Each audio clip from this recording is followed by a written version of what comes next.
My dad texted me and said there's a tornado. 2 minutes later, it gets dark within like seconds.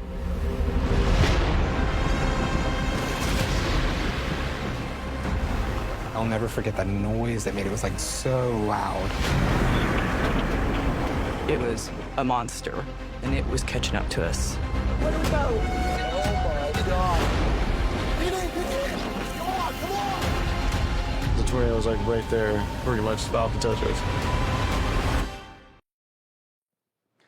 Today, Netflix unveils its latest documentary, The Twister, Caught in the Storm. It's a gripping and heart-wrenching look at the EF-5 tornado that forever changed Joplin, Missouri. This devastating twister, the strongest on the enhanced Fujita scale, struck back on Sunday, May 22nd, 2011. What was supposed to be a joyous high school graduation day turned into an unthinkable nightmare. Tracking directly through the city with winds exceeding 200 miles per hour, this powerful tornado was on the ground for almost 22 miles, destroying thousands of buildings and causing an estimated $2.8 billion in damage. Entire neighborhoods were wiped out, with well-built homes and buildings erased from their foundations. More than 15,000 vehicles were destroyed, many beyond recognition. The tragic toll included 158 lives lost, with more than 1,000 more injured, making this EF-5 one of the deadliest tornadoes in United States history. Directed by Alexandra Lacey, The Twister, Caught in the Storm, offers a very personal look at the horrific devastation, the heartbreaking loss of life, but also the resilience of the people of Joplin. And she joins us now to discuss her brand new, powerful documentary. Alexandra, thanks for being here with us on Fox Weather today. I have to say, I had the opportunity to watch this doc last night. I thought it was excellent. The appropriate mix of fascinating and chilling. How do you even begin a project like this? What made you want to tell this story? Well, thank you so much for having me on today. I felt like, and particularly right now, I have to say, with the tornadoes and storms that are going across the country, it feels like it's really important that people understand the human impact when Mother Nature takes control. And I wanted to make a film with a unique cast of characters that could say something more about human nature, you know, show hope in adversity, as you say, show resilience.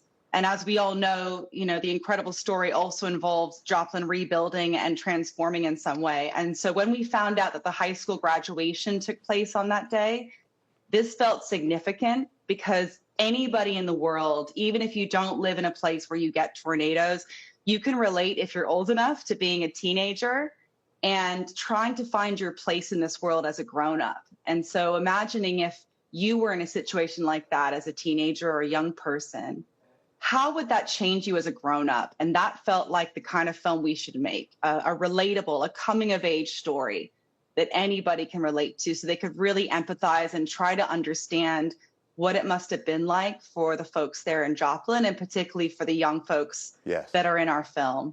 Yeah, it was really thought-provoking for me as a meteorologist and as a communicator. I'm constantly asking myself, what's the most effective way to get that weather story out, the message that folks need to hear? As a filmmaker, you put the awe and the necessary respect for Mother Nature on display in the film, but you also explored what you were just talking about, some of that trauma for an entire community. So was that a challenging balance as you were putting this together? You mentioned the characters, amazing characters, but I can't even imagine what they went through on that day. Honestly, it's unimaginable. And I always approach documentary in a sensitive way, a sensitive manner, particularly with a story like this that has caused so much trauma and so much loss to that community. And so it was definitely a balance, right? How do you tell a story that has so much terrifying archive showing action and trauma, but also be sensitive? And I just took my clues from the characters. You know, they told me that their memories in the storm were like slow motion. And so I decided to try to take the audience on an immersive journey with them step by step as they had described it to me, you know, but making sure that we included and foregrounded real archive that was given to us by folks there in Joplin. I think we amassed over 6,000 clips, so that it always was a reminder that this is a real story and real people's lives, and we had to approach it with absolute sensitivity. So that was our approach. Yeah. Let's take people on a journey and get them to understand how powerful Mother Nature can be, but let's just be really sensitive and take our lead from the characters. Yes, so many of the people that you spoke to in the documentary, they were all super weather savvy. I suppose it is a bit of a prerequisite, right, for folks living in the plains. But what about for you before all this? Are you a weather enthusiast? This had to have been a lot different than a lot of your previous projects. That's actually a really good question. It's interesting because I come from California, but I also grew up in London, England. And, when we check the weather, we're trying to work out what coat to wear, what kind of clothing to wear.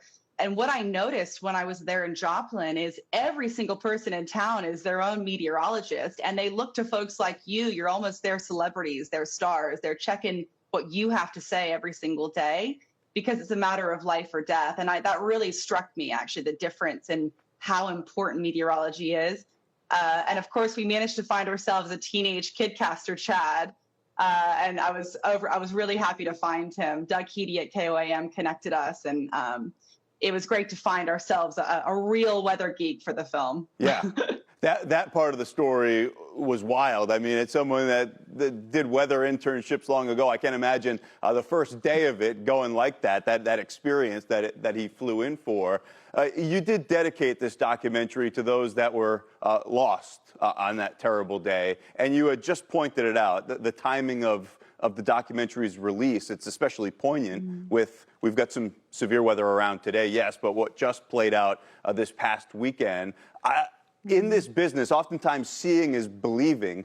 Do you feel like this film serves as a reminder of the importance of being prepared for something like this? This was a worst case scenario, but storms like this obviously happen. I really hope it will be. And can I just say that my thoughts and prayers are with anybody going through the storms right now. I feel like it does. There's a real power with Netflix, right? It goes out to the world, and so people all around the world will hopefully take notice. I always think that if you make character-led documentaries about a subject matter, people pay a lot more attention because they can imagine themselves in those moments, stepping through that moment themselves.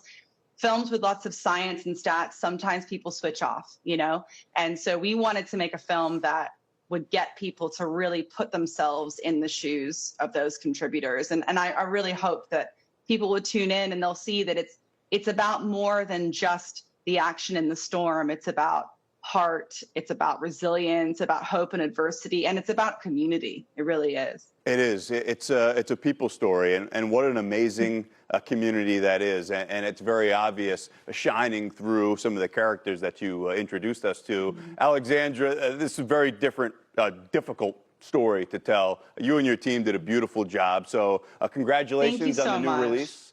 You can watch the documentary, The Twister, Caught in the Storm. It's streaming now. It's streaming today on Netflix. Alexandra Lacey, thanks for talking with us on Fox Weather.